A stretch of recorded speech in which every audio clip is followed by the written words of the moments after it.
Hello, my good people. I wanted to quickly talk about something today I thought was kind of important. So, I've heard a lot of people, especially in my Discord, say that there's like certain things that they're not very good at, or like they hit a certain plateau, or there's always something they've struggled with in a fighting game. And I did start this channel to learn how to get better at fighting games. So I feel like this is something I kind of want to talk about today that might help you guys out. So, two of the biggest things is the reason why people give up in fighting games is simply because it's not because fighting games are hard. It's actually because fighting games take time to put in to get good at. And this is very apparent with me right now, switching over and playing Street Fighter. No, I'm not done with MK11. I'm just saying, I've noticed that these experiences become harder when you switch games, or when you pick another character on the select screen, or you learn a new mechanic. Now, the way that I've kind of realized this over time, the way that I got good with the characters that I played in MK11,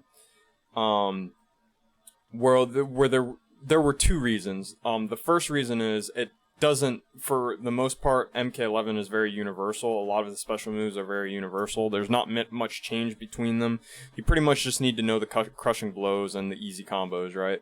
So MK11 overall is kind of more simpler to play, so it's easier to learn much quicker, especially if you have a specific game plan like I do when I'm learning a new character. So I'm just going to kind of break this down in Street Fighter because I'm playing Street Fighter right now, but you can use this in MK when it comes to things like flawless blocking, properly using your wake-up attacks, properly doing spacing, properly doing combos, getting max damage optimal combos, getting anti-breakaway combos, stuff like that. Like the more complex things, right? So what I do is I simply do this. So anytime I do any type of work that requires strenuous thought or concentration, I give myself a 2-hour gap. So what this means is, and you don't even have to complete it in 2 hours, right? I'll get to that in a minute. But what this means is that way your brain doesn't get exhausted after putting 2 hours into something. So you might be able to do 2 hours of training and then maybe 2 hours of actual gameplay where you're in ranked and you're playing ranked. Or if you're not even at that level, you might have to do maybe 1 hour between those 2 hours of practice and then 1 hour of ranked, right? I wouldn't go under 1 hour. I feel like once you start going under 1 hour, you're not really learning anything. I think longer chunks of time allow you to learn much quicker, but I do think that you burn out. So 2 hours is probably the maximum you want to spend playing a game, specifically focusing on a particular task, right? That doesn't mean you have to stop playing the game. It just means that those 2 hours of practice mode should be done after 2 hours, and then those 2 hours of ranked should be done after 2 hours of ranked, right? And then maybe, I don't know, you go 2 hours of story mode. I don't know. But the whole point is, you want to put in only 2 hours of maximum concentration at the most. If you go further than that, time is shown time and time again, with me in work, with me in weight training, anything, that it just doesn't work. Like 2 hours is the maximum you can do on one particular focus. So what that means is that literally you just spend 2 hours in practice mode at the most. Right now, I can't even get that far, and I'll explain why. It's because me as a player, I get burnt out much quicker because everything takes more thought process right now, because I'm learning an entirely different fighting game. And this is the reason people quit the game. They quit the game because they go under ranked, they lose a lot, and then they don't figure out what they're doing wrong, and they don't put in the time properly. When they put in the time wrong, they get frustrated and they don't want to play anymore.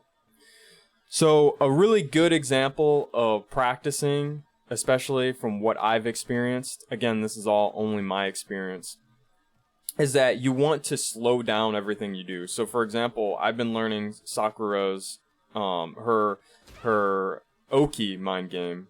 So what she does is she does this, and then this is the wrong confirm. It's in the heavy punch. If I could do it. And this is actually explaining exactly what I mean. See, I can't do it yet, right? I'm supposed to be able to do this. I'll just do I'll just do medium punch.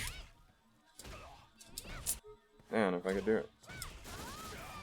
So I'm supposed to be able to do that into heavy punch because that gives me Oki. But as you saw there, I can't even do heavy punch after hit confirming this yet. And it's because of how the hit confirm system works. Oh, there you go. I did it there. But how the hit confirm system works is a little bit different than MK, right? So I need to find a way to bridge that gap between being able to do a DP and being able to do the full combo and being able to get Oki, right? So what I'm going to do is I'm literally going to just practice this and then do the DP, right?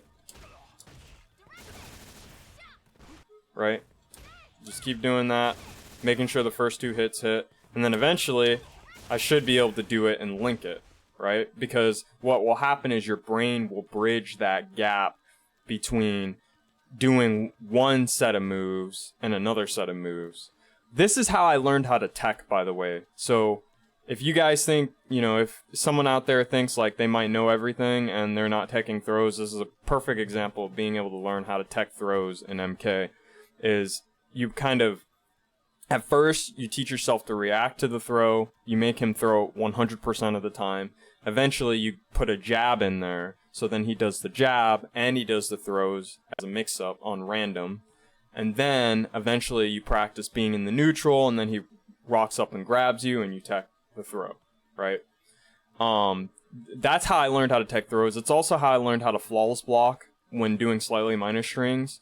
I literally just made someone walk up or do a jump in, flawless block it, do the up 2, do the combo, and then eventually I had it to where I would do a minus string from a distance and then flawless block the jab. And this is literally all you really need to do. I would say do it 10 times on each side so you get an idea of how fat or how the flow of the move or the combo or whatever you're doing, anti-air, whatever. I would say try to do it 10 times in a row. If you can't get it down 10 times in a row, literally do it like 100 times straight. And the reason why I say that is because sometimes there are certain moves or certain things where it's just so hard to get it in a row that like you really have no other way to practice. So I recommend you do it as many times as you can within that session, or try to hit it as many times as you can within that session. My biggest recommendation though is to try to do it 10 times in a row, because if you can do it 10 times in a row, that means you'll get more consistency overall. But I do understand, like, the goal here is to not quit, because I think that's what happens to a lot of people, is that they quit because it's too hard. So you have to break it down into the simplest of terms. Like today, I wasn't able to do the heavy DP, right? So I literally just practiced heavy DP. I just practiced the motion like this. I just practiced the motion because I was like, you know, if I keep trying to do this and I keep getting it wrong, I'm gonna quit. So I've got to do the easiest way, and don't try to rush into it, right? Like, don't try, like you saw I did this, but the thing is I can't link that 100% of the time, so I'm still in the stage of doing this confirm into this, right? I'm still in that stage. I still practice that, and then walk up, hit him on Oki, because I know deep down that if I don't practice it that way, oops, I did it on accident, I'm gonna give up. So I have to keep babying myself, for a lack of a better term. I have to keep treating myself like a little kid, because it's very easy to give up on fighting games or certain mechanics just simply because you get discouraged. So you have to break it down to the smallest of levels, and then give yourself an hour chunk, 2-hour chunks max. I would argue the lowest you want to go is 30 minutes.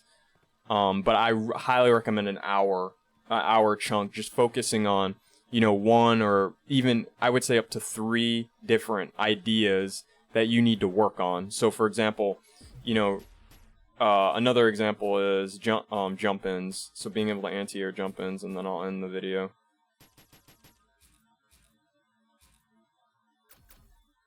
So like maybe at first I can't do the Haidoken, Hold on. Sorry. It's really, okay, there we go. No, I gotta fix it. Okay, there we go. Right? So at first... Man, Sakura has the weirdest scream, but yeah. So, you know, at first I couldn't do this. Oops. So I just practiced doing a, crouching heavy punch.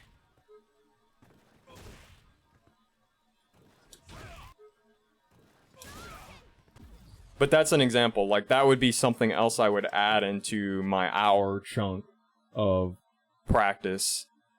But that's pretty much it. I would say another thing you want to do is, let's say you only have an hour. I would recommend you do 40 minutes of practice, and then you do 20 minutes of ranked if you only have an hour. If you have longer, I would say do an hour of practice, and then maybe 30 minutes to an hour of ranked, because the thing is, the reason why practice mode is super important. The reason why practice mode is super important is because practice mode will teach you what you need to learn and what you need to, what combos you need to do and what characters you need to practice against and punish, right? But ranked and playing against other players is important because it'll teach you faster. It'll teach you faster what you're struggling with and what you need to improve on. And you'll either adapt in the game or you'll come into practice mode and know what you need to work on. So ranked is a huge important part of playing any fighting game or any game at all, because you can kind of figure out what you need to do, right? So don't neglect ranked. Don't just jump into practice mode all the time.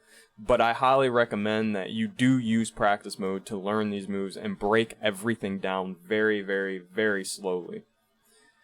So that's pretty much all I have to talk about today. I highly recommend this. I use this type of training in my weight training. I use this type of training. I use it everywhere. I've used it in studying. It's the best way to not lose your mind. You know, when I do weight training, I literally just add 1 pound or 1 rep extra every single time I work out. So then that way I just don't freak out, because I think sometimes people just, they try to do too much and then they give up, because remember, consistency is key when playing any type of game, you know, any type of competitive game, any type of training, any type of studying. Anyway, that's all I want to talk about today. I'll see you guys later. OPS Soldier out. Subscribe for more.